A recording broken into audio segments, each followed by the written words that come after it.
მოგესალმებით მეგობრებო, დაგიბრუნდით შემდეგი ეპიზოდით. ამასობაში ჩვენც რაღაცები დავამუღამეთ, მე მგონი, რა ვიცი. მე მგონი კარგი გამოგვდის, უფრო ვცდილობთ, რომ თქვენამდე მაქსიმალურად საინტერესო ინფორმაცია მოვიტანოთ მაქსიმალურად მოკლე ჭრილში. კი, უკეთესი ეპიზოდები გამოგვდის, ბევრს სწავლობთ. თამაში გვეხმარება ძალიან თქვენი კომენტარები და თქვენი ფიდბექები, ამიტომ გთხოვთ კიდე ერთხელ გაგვიზიაროთ. კიდე ერთხელ გაგვიზიაროთ კომენტარები და ფიდბექები კომენტარებში და გამოიწეროთ ჩვენი არხი და დაალაიქოთ ვიდეო. ჩვენი ერთგული პარტნიორი კვლავ აუდიტორული და საკონსულტაციო კომპანია Loyaltea, რომელიც ბიზნესებს თავაზობს ბუღალტრულ, სააღრიცხვო და სხვა ბიზნესისთვის აუცილებელ სერვისებს.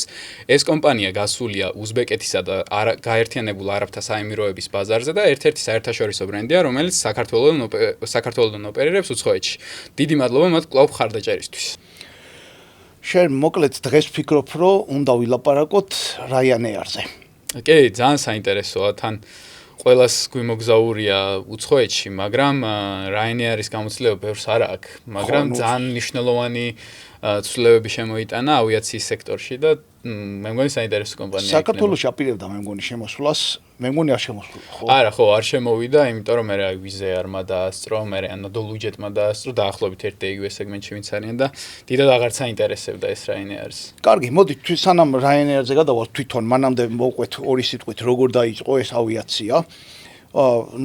იმაზე რა თქმა უნდა ხაზის გასმა არც ხიც რა, რომ ადამიანს ტრანსპორტირება სჭირდება და ვინც შესთავაზებს უფრო სწრაფ და უფრო ასე ვთქვათ კომფორტულ და უფრო დაბალფასიან გადაადგილების შესაძლებლობას ის იქნება რა თქმა უნდა წარმატებული, ხო? ოღონდ დაბალფასიანამდე ძალიან დიდი ხანი დაჭირდა ინდუსტრიას რომ მიხვედრილიყო რა დაბალფასიანი ჭირდებოდათ და ძალიან საინტერესოა როგორ დაიწყო ზოგადად ეგ ინდუსტრია თავიდან Wright Brothers-ი ვინც პირველად თვითმფრინავი შექმნა იმათმა რომ გააკეთეს თვითმფრინავი მაგდროს არავინ არ უყურებდა მაგას როგორც აი ისეთი ტიპის ავია გადამზიდს ან სატრანსპორტო საშუალებას როგორც დღეს არის პირიქით უყურებდნენ რაღაც ინდივიდუალური იქნებოდა პირველი რაც იყო ომში გამოიყენეს ხო რა თქმა უნდა სამხედრო მიზნებისთვის ძალიან ეფექტური იყო ხო შეიძლება წაიღო ბომბი ჩამოაგდო მაგას ხალხი გადაიყვანო მარტივად დროულად ჩახვიდე და მოკლედ სულ სხვანაირი ტიპის მიზნები ჰქონდათ მაშინ ანუ ერთი ადამიანი დადიოდა და რა თქმა უნდა ომშიც იყენებდნენ მაგრამ თან ტექნოლოგიაც სრულად განსხვავებული იყო ეხლა ჩვენ მიჩვეულები ვართ როდესაც აი jet engine-ები აქვთ თვითმფრინავის და მაშინ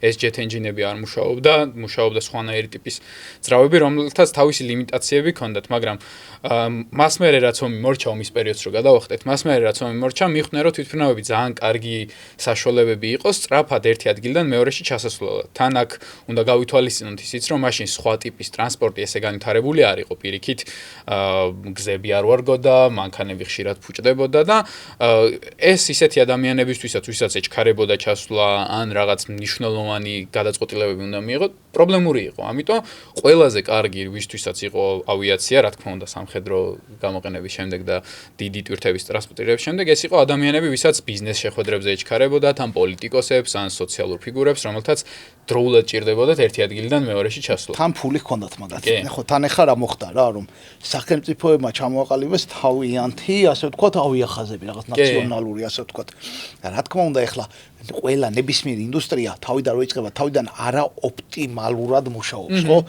ანუ იქ ხარჯები მაღალია იქ ასე შემდეგ და მოკეთ ფასები მაღალი იყო თან რა თქმა უნდა ამ ფასებს სიმაღლეს ხელს უწყობდა ისო კონკურენცია არ არსებობს ანუ ეროვნული რაღაცა ავიახაზები გაქვს და მარტო ეს ავიახაზებია რომელიც რას ცდილობს ხო რომ ეს ფასები მაღალი როა უნდა გაამართლოს ეს ყველაფერი ხო და რას აკეთებს რომ რა ვიცი კარგი საჭმელია მაგალითად ხო კარგი სავარძელი ანუ ცდილობს ბილეთის დაბრუნება თუ გინდა მარტივად დაბრუნებს გადაცვლა თუ გინდა მარტივად გიბრუნებს და თან ყველაზე მაგარი რაც აქვთ მაგ დროს არის რომ კონკურენტი რადგან არ ყავთ საუკეთესო ადგილები ისედაც მაგათია და ამ საუკეთესო ადგილებში რო თანხას იხდიან ეგ მთავრობასთან თუ არ გაამართლეს შემდეგი ბიუჯეტი როცა შედგება მათი ბიუჯეტი შემცირდება ამიტომ ძალიან მნიშვნელოვანია რომ კომერციულად მაინც ეფექტურები იყვნენ.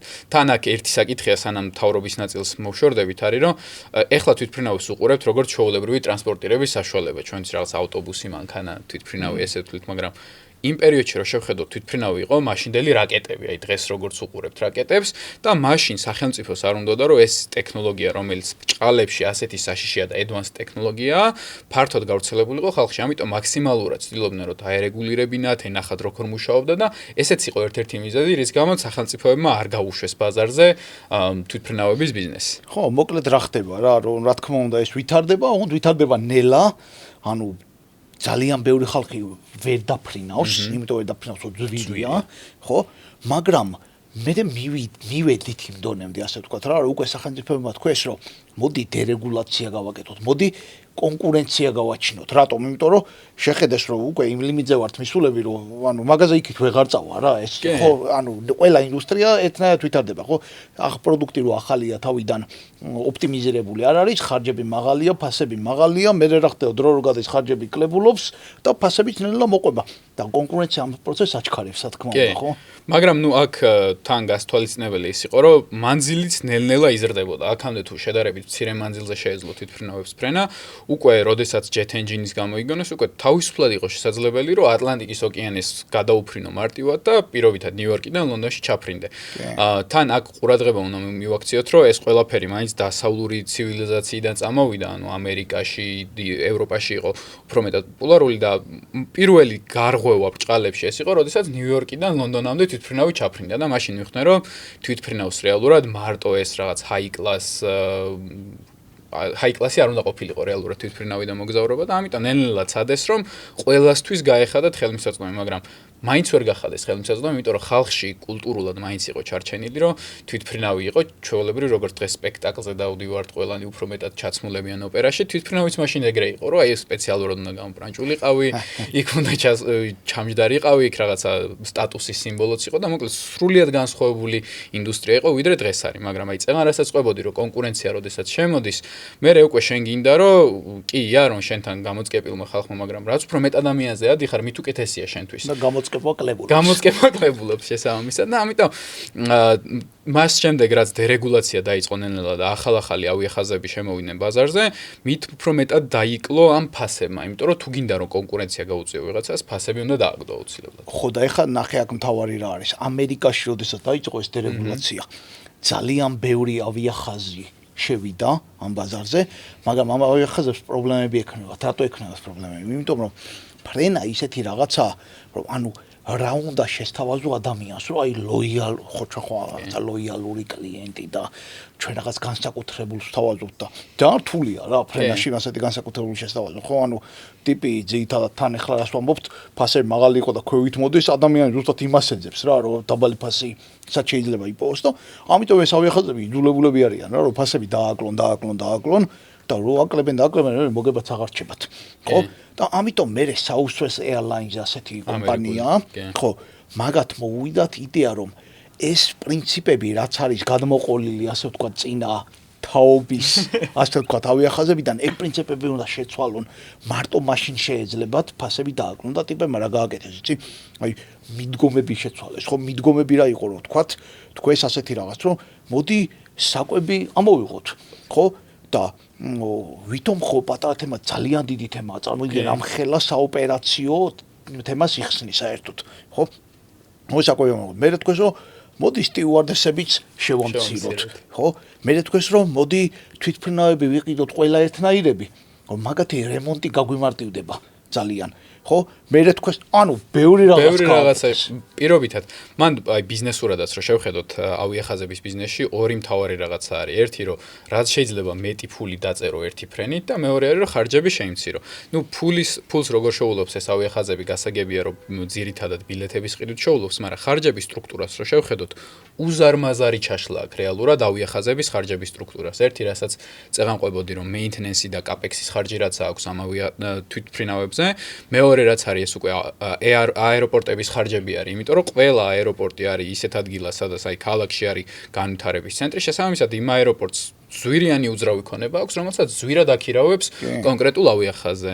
მერე იქ თანამშრომლები, პილოტები, მაშინ ჩვენ ჯერ კიდე იმ პერიოდზე ვსაუბრობთ, როდესაც პილოტის სკილები ძალიან რთულად მისაღწევი იყო. შესაბამისად ძალიან დიდი ხალხი არის მარტივი. ეხლაც არ არის მარტივი, უბრალოდ ეხლა ბევრად უფრო მეტი პილოტი შეიძლება იყოს სამყაროში, ვიდრე მაშინ იყო. შესაბამისად ხარჯების სტრუქტურა ძალიან მაღალი ქონდა ავიახაზებს. ეხლა კი ძალიან ზოგადად ჩამოვთვალე, მაგრამ აეროპორტის ქირის ხარჯიც და ზოგადად მეინტენენსის და კაპექსის ხარჯიც ამ ავიახაზებს ხაზებზე უზარმაზარი იყო თვითმფრინავებისთვის.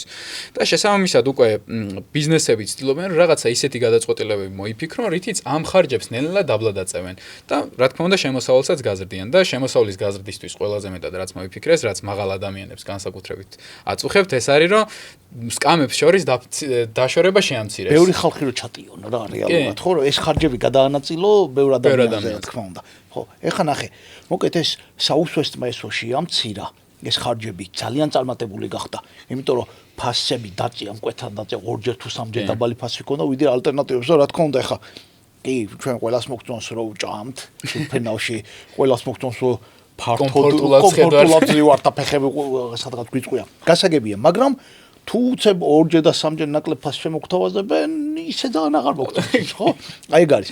და ოღონდ რა ხდება, ევროპა უკან არის ამ პროცესში. ევროპაში ესენი იწყება შედარებით მოგვიანებით და ევროპას უკვე აქვს პრეცედენტი, წარმატებული ამერიკული პრეცედენტი აქვს, როგორ შეუძლია იგივე პროცესების გავლა. ევროპაში რო დაიწყო, ერთ-ერთი იყო ეს Ryanair-ი ზუსტად, ხო? თან Ryanair-მა დაიწყო ძალიან პატარა მასშტაბებით. ერთი რეისი ჰქონდათ მარტო ლონდონი, დუბლინი. ხო, აი ეგ იყო მარტო რაღაც 15 ადგილიანი თვითმფრინავი თუ რაღაც მოკეთ, წარმოვიდგინოთ ძალიან პატარაა, საოჯახო ბიზნესია რა, ასე ვთქვათ.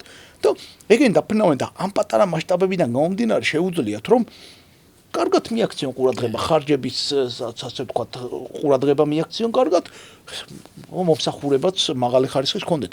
თუმცა მე დაიწყეს გაზდა და გაზდა რო დაიწყეს Ryanair-ი აღმოჩნდა იმ ასე ვთქვათ სირთულეების წინაშე რომ თუ რაღაცებს უკეთესად არ გააკეთებს უკვე ის მოდელი რაც აუსვესტმა დაამკვიდრა ის ყველა მიცის რეალურად და ძალიან გაუჭირდება კონკურენციის გაწევა სხვებთან. თან კონკურენციაში მან მნიშვნელოვანია ის პირველი ნაწილი რაც წეგან ვახსენეთ რომ ეს იყო კაცრად რეგულირებული ბიზნესი და ამ რეგულაციების გამო ბაზარზე იყო ყველა ქვეყანას ყავდა თითო ავიახაზები, აი მაგალითად Air France, Lufthansa გერმანიის შემთხვევაში და ამ ავიახაზებს უკვე იმდენად დიდი გავლენა ჰქონდათ და იმდენად დიდი ოპერაციული ბაზა ჰქონდათ დაგროვებული, რომ ახალი ავიახაზისთვის ძალიან რთულია რომ ამ ყველაფერს კონკურენცია გაუწიოს და ამ ყველაფერს მოყვება ისიც რომ საუკეთესო აეროპორტები უკვე დაკავებულია და ამ საუკეთესო აეროპორტებს იკავებენ ისეთი ბიზნესები, რომელთა კონკურენციაც ისე რომ შენ მარტო ერთ ფრენას აკეთებდე 15 კაციანს ძალიან რთულია. შესაბამისად, თუ გინდა რომ ამ გიგანტებს კონკურენცია გაუწიო, რაღაცა ახალი მიდგომები გაქვს მასაფიქრებელი. ხო,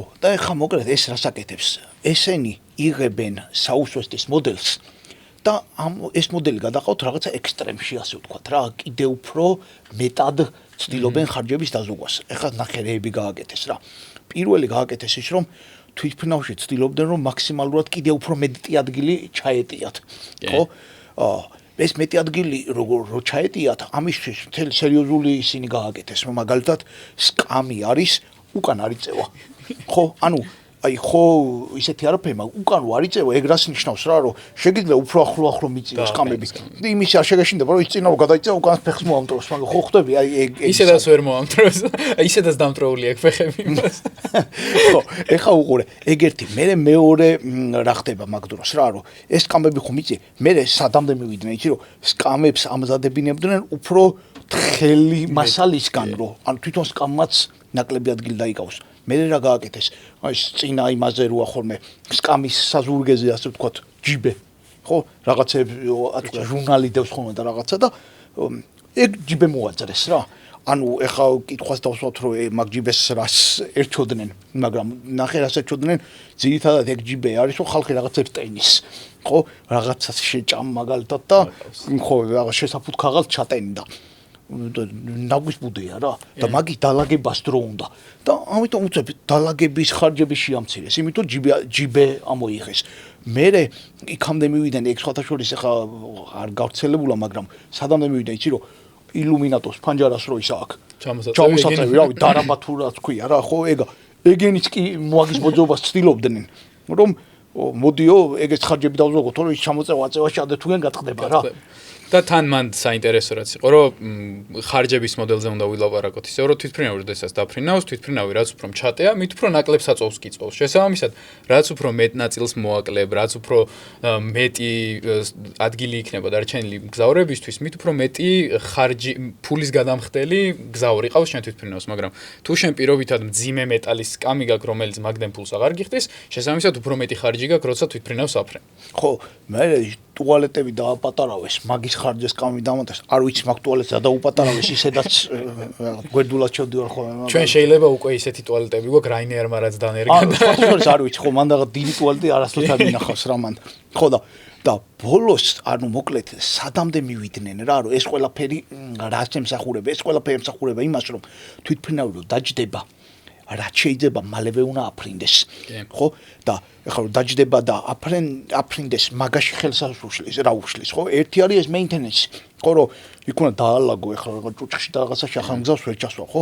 ამიტომ ვცდილობენ რომ ეს საკვები ხო არა აქვთ, ანუ დანაგვიანება ნაკლებია, ხო? ამიტომ ის ჩასატენი ისინი აღარ არის, ასე შემდეგ ეს ასტრაფებს პროცესს. მე მეორე რა გააკეთეს, იცი რომ გადაჯდომა რო არის ხოლმე ფრენები, აი მაგალითად თურქიში დომფრინავ, ხო, ტრანსფერი თურქიში დომფრინავ რო რაღაც ჩახვალ სტამბოლში და მე სტამბოლიდან და ხვალ ხო?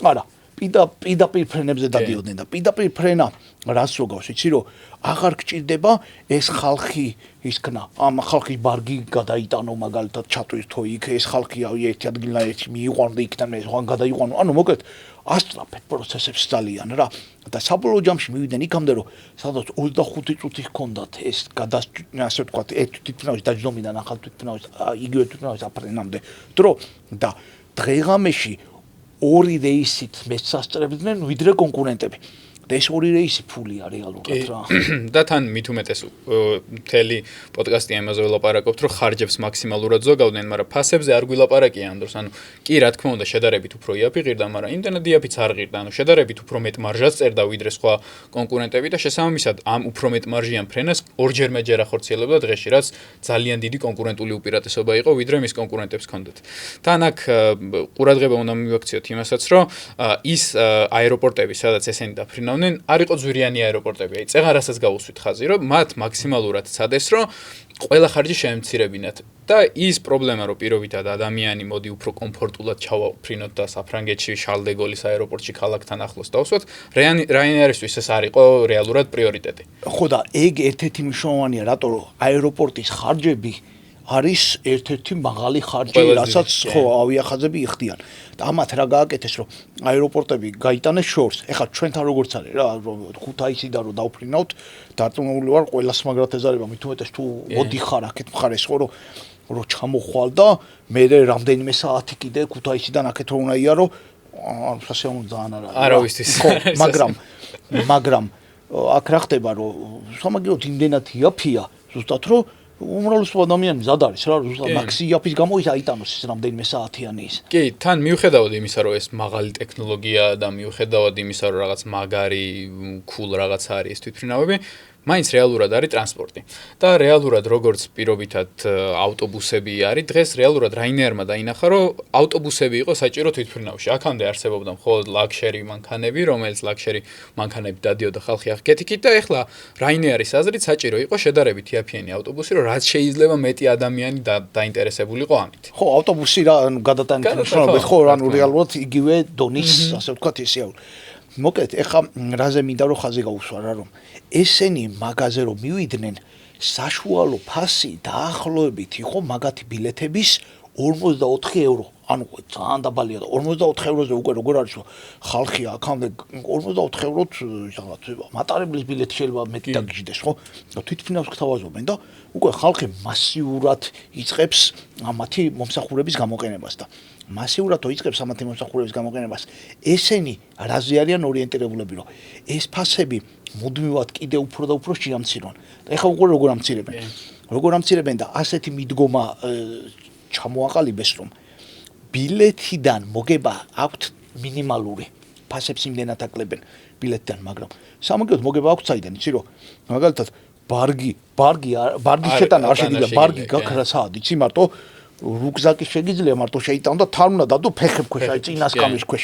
იქაც არა რა, მაღლა ის მაღლა რო შეაწყო, მაგაში ფასი უნდა გადაიხადო. ანუ ეგ ცნობილი სტრატეგია, ლოს ლიდერი ქვია მაგ სტრატეგიას რა, რომ ანუ შენ რაც ცდილობ იმდენად დაბალი ფასი დაადო ადამიანი შენთან მოვიდეს და მე რომ მოვა შენ უკვე დამატებითი მომსახურებით იშოვ ფული და ეს დამატებითი მომსახურება ეგ არის ზუსტად რომ იქვე რა ვიცი ტიპი ჩამოატარებს და გეტყვის რომ რაღაცა მიწის თხილი ხო არ გინდა ხო ხდები და შენ ახლა სტუნი მოგინდება და უცებ რაღაცამდენი ევრო რა მაქედან აქ ბარგი ისა ხო მასეთი რაღაცები თუ დაიგვიანებ როგორ რა ანუ თავის დროზე ვერ დარეგის ჩეკინს ვერ გაივლი ხო მაგალითად მაგაზე ჯარიმა გაქვს მაგალითად თუ გინდა რომ აღარ გაფრინდე და ბილეთი გადაცვალო ვერაფერსაც ვერ გადაცვლი მაგას კი ესალკე ფული მოკლედ თუ გინდა რომ ბილეთი სხვა საჩუქო მაგალითად და სახელი შეცვალო იმაზე ძვირია ვიდრე თვითონ ბილეთი ღირდა და რეალურად ამას თავისი განმარტება ქონდა Ryanair-ის მხრიდან და Ryanair-ი სულ ამბობდა რომ თუ კი შენ შეცდომას დაუშვებ მაგ შეცდომისთვის ხებმა არ უნდა გადაიხადონ ფასი ეგ ფასი შენი გადასახდელია მხოლოდ ხო ეგ რამდენად მოსწონს კლიენტს მაგას შეგვიძლია ვთქვა თუ არა რო შეხედო იმებს კლიენტის უკმაყოფილებების რეიტინგს ხო რევიუებს რა მაგარი ცუდი რევიუები აქვს მაგრამ პოპულარობასაც რო შეხედო ყველა მაგით დაფინავს რატო იმიტომ რომ ძალიან იაფია მოგზაურობაა რეალურად მგზავრობაა და მაგაში მაგდენად არ გიღირს ისედაც ბევრს ჯავშნი ბევრს ფიქრობს სანამ დაჯავშნი ისედაც ბევრ დეტალს აქცევ ყურადღებას და შესაბამისად ჯობია რომ რაც შეიძლება იაფად გაფრინდე ვიდრე ის რომ თავიდან თავი იმტრიო და 4ჯერ და 5ჯერ უფრო ძვირი გადაიხადო ფრენაში ერთი მაგარი თემაა კიდე ბილეთს რადგან თუ თქვათ ცუდად გახდიან რაღაცა მოხდა და ვეღარ მიდიხარ ხო ბილეთს ვერაფერს ვერ უშვები და სადღაც არის სტატისტიკურად 8%-ია სადღაც ეგ ხალხი და ეგეც ის არის ტუილფულია რა რეალურად ტიპმა გადაიხადა მაგის მაგას სხვა ჩასვავ რა ანუ მასეთო ეხა უკვე სადამდე მივიდნენ ეგ არის ძალიან მაგარი რომ იმ ხელა მასშტაბზე გავიდნენ დღეს არის სამეულში მსოფლიოში ანუ ერთ-ერთ უდიდეს და ძალიან წარმატებულ ავიახაზებად ჩამოყალიბდა რა აი ამ მიდგომებით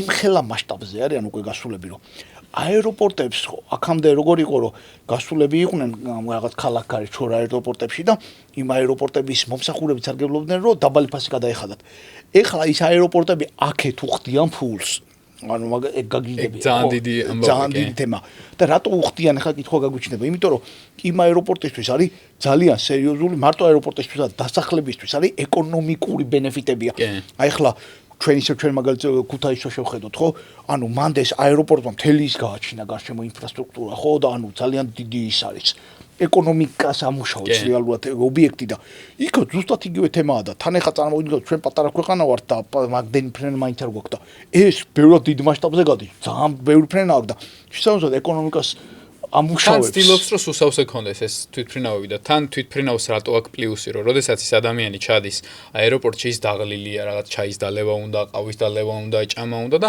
ის ფული რეალურად მაგის ფულს რეალურად ხარჯავს აეროპორტში და მაგიტო ძალიან მნიშვნელოვანი იყო რომ ამ რეგიონალურ აეროპორტს რაც შეიძლება მეტი ვიზიტორი ყოლოდა და მაგიტო უხდიან რეალურად Ryanair-ს იქით თანხას. ხო და ეგ არის რა რომ ანუ ესე იგი წარმოვიდგინოთ ერთ-ერთი ყველაზე მაღალი ხარჯი რაც შეიძლება ქონოდა ეგ ხარჯი გადააკეთა შემოსავლად ხო რაღაცა ის არის რა ხო და ანუ აი ხა მაგდონეზე რო ხარ მისული უკვე ხო მე უკვე აკონტროლებ ბევრ რაღაცას ხო და გასაგებია რომ ეს მოდელი შეიძლება ყველასთვის არ არის ხო ყველასთვის არ არის მაგრამ სამაგიეროდ ვისთვისაც არის და არის იმათვის ვინც ასე ვთქვათ ვისაც უნდა რომ იაფათი ფრინოს ხო და ჩვენ ყველას გვინდა რომ იაფათი ფრინოს გასაგებია ხო კომფორტიც გვიყვარს მაგრამ კომფორტი და სიაფე მაინც და მაინც კარგად ვერ იჯდება კი თან Ryanair-ზე საინტერესო რაც არის და რაც აქამდე არ გვიხსენებია არის რომ როდესაც ასეთ გადაწყვეტილებებს იღებ და რადიკალურად განსხვავდები სხვებისგან ამისთვის გჭირდება შესაბამისი ლიდერი და Ryanair-ს ყავდა იდეალური ლიდერი მაიკლ ოლერის სახით რომელიც იყო ისეთი ადამიანი რომელიც არ ერიდებოდა ესეთ რადიკალურ ცვლილებებს ავიაციის ინდუსტრიაში იმიტომ რომ აი რო შევადაროთ ახლა პირობითად რას გთავაზობს Ryanair-ი და რას გთავაზობდა პირობითად Lufthansa და ან Air France იმ პერიოდში Ryanair-ი გთავაზობდა ტრანსპორტირებას მხოლოდ ერთი წერტილიდან მეორე წერტილში ისე რომ ყველაფერში დამატებით ჩანთა თუ გინდა და მეც გახტევინებ და დამატებითი ადგილი თუ გინდა და მეც გახტევინებ და მაშინ როდესაც Lufthansa და Air France-ი გთავაზობდა რომ რამდენი ბარგიც გინდა წამოიღე ოღონდ გადაიხადე 10ჯერ უფრო მეტი და რეალურად იმდენად დიდი განსხვავება არის ამ ორ სერვისს შორის რომ გჭირდება ისეთი ლიდერი რომელსაც ამ რადიკალური ცვლილების არ ეშინია და მაიკლ ოლერი იყო ზუსტად ეგეთი ადამიანი რომელიც ყველაფერს ცდილობდა ეხა როგორც თქვით რომ თავის სათავისოდ იყენებდა ყველაფერს მაგალითად აეროპორტებისთვის ამ ხელა ბენეფიტი რომ მოქონდა ეგეც რო სათავისად გამოიყენა, ეს ხდებოდა, რომ ეგეთი რაღაცეები ბევრი უნდა გამოიყენო. ამის გამო Ryanair-ი მიუხედავად იმისა, რომ ამდენად განსხვავდებოდა სერვისები, არასოდეს არ ერიდებოდა იმის თქმას, რომ იცოდა, რომ ცუდი სერვისი ჰქონდა. მაგრამ მომხმარებლებს არ ჰქონდათ იმის ალტერნატივა, რომ მარტივად ჩაენაცვლებინათ Ryanair-ი და მის მარკეტინგსაც რო შევხედოთ Ryanair-საც. ეგ უნდა მეთქვა ზუსტად მარკეტინგი ჰქონდა ძალიან საინტერესო რები გააკეთეს, იცი აი რამდენიმე რაც მახსენდება. ერთი იყო მაგალითად, რომ ეს მაიკლორი რაღაცა სანტას ფორმა ჩაიცვა და გამოვიდა და თქვა, რომ 1 მილიონი ბილეთი უნდა გავყიდოთ 1 ევროთ. და ხალხმა ეგრევე სულ ყველა ვისაც უნდა დაწესვა და უნდა სულ ყველა მიყიდა და ეგ ერთი მე ერთხელა გააკეთა ტიპი ტანკში ჩაჯდა. მივიდა აეროპორტში. ჩაჯდა და თავისი კონკურენტი ვინც იყო EasyJet, სადაც ჰქონდა აეროპორტი მაგას მიადგა ტანკით. აი ეს რაღაცებს აკეთებდა და თან რა იყო მაგარი იცი რომ ამ მარკეტინგში ფულს არ ხარჯავდა. ანუ მანდაც ხარჯებს, ოღონდ ისეთ ნაბიჯებს დგამს, რომ მაგას ფულს დახარჯა არ ჭირდება ტანკით რომ მიხვალ აეროპორტში, იმას ყველა ვისაც არ ეზარება მაგაზე დაწერს. იცის რომ სენსაცია კარგად იყიდება და შესაბამისად ისეთ სენსაციურ რაღაცეებს აკეთებს, რომელსაც publicity ისედაც ექნება, ისედაც აიტაცებენ საინფორმაციო საშუალებები და მაგაში დამატებითი ფულის გადახდა არ უწევს და თან კიდე პლუსი რაც არის, ეს დიდი ავიახაზები რაც ვიცით, ამ მარკეტინგისთვის და თავისი ბრენდინგისთვის უზარმაზარ თანხებს ხარჯავენ და სპეციალურად ქირაობენ სააგენტოებს, რომელიც ძალიან დიდ ფიებს ართმევენ. Ryanair-ის სააგენტოებს არ ქირაობს, in-house ყავს თიმი, იმიტომ რომ იცის რომ ძალიან მარტივად აკეთებს ყველაფერს და მისი მარკეტინგიც ფაქტობრივად თავისთაა დაწერილი, იმიტომ რომ იმდენად ბევრ ცუდ კომენტარს უწერენ მომხმარებლები, რომ ამ ცუდ კომენტარებზე შეუძლია რომ რაღაცა დაარიფლაიოს და სპეციალურად Ryanair-ის აკაუნტები ეს თანამედროვე სოციალურ მედიაში რო გადმოვიდეთ, Ryanair-ის აკაუნტებსაც რო შევხედოთ, რამდენჯერაც ადამიანი წუწუნებს, რომ აიმე ძალიან ძვირი გადამახტევინეს, ბევრი ჩანთა დავტოვე კომენტარი Ryanair-ის მე ჩანთა დაგეტოვა და რაღაცა ეგეთი შინაარსის კომენტარები არის, რაც ნიშნავს, რომ Ryanair-ი ამ სენსაციურობისთვის ფულს კიდე არ იხდის, მაგრამ ყველას გონებაში გამოხსოვდება, კომპანიამ ეს როგორ თქვა და მანდაც ავლენს რამდენად რადიკალურად განსხვავებულია პირობითად სინგაპურის ავიახაზებისგან, რომელიც ერთ-ერთი ყველაზე უკეთესი ავიახაზია და საუკეთესო სერვისს თავაზობს მომხმარებელს. მომსახურების კუთხით რა, ხო. კარგი, მე მგონი ეგ არის, უნდა შევაჯამოთ რა, რომ ეს კომპანია რატოა საინტერესო, იმიტომ რომ გვაჩვენებს, რომ აი ამ ექსტრემალური მიდგომებითაც და თან ბევრი რაღაცა გამოგჩა, ერთ-ერთი გამომჩა მაგალითად ის მე თქვა, რომ თანამშრომლების გადამზადების კურსებს რო აკეთებინებენ მაგალითად, თანამშრომლებს ახდენებენ თვითონ მაგის ფულს. ხო, რაღაცა უნიფორმა რო უნდა ეცვას, უნიფორმას ყიდულობს.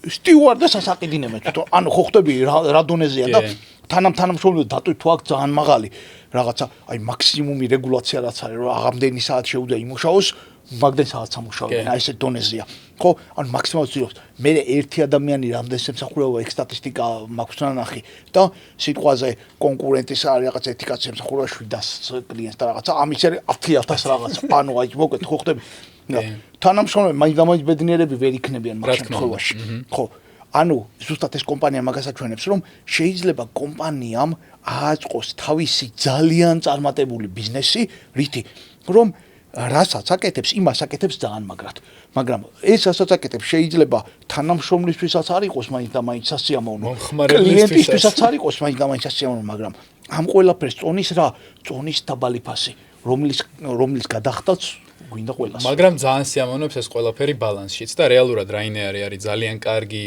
მაგალითი იმისა, როგორ შეიძლება საოპერაციო ეფექტურობა აქციო შენი ბიზნესის მთავარ ფიშკად, ასე ვთქვათ, და საფუძვლად და როგორ შეიძლება რომ ამ საოპერაციო ეფექტურობით ბევრი ფული იშოვო და ძალიან წარმატებული ავიახაზი გახდე სხვა კონკურენტებთან შედარებით. ძალიან კარგი. მადლობა მეგობრებო რომ გვიყურეთ. გაგვიზიარეთ თქვენი გამოცდილება თუ გიმგზავრიეთ Ryanair-ით, გამოიწერეთ ჩვენი არხი, დაგვიკომენტარეთ რა ისურვებდით შემდეგ ვიდეოდ და აქვე კიდევ ერთხელ მინდა გადავუხადო მადლობა აუდიტორულ და საკონსულტაციო კომპანია Loyalty-ს ჩვენი მხარდაჭერისთვის.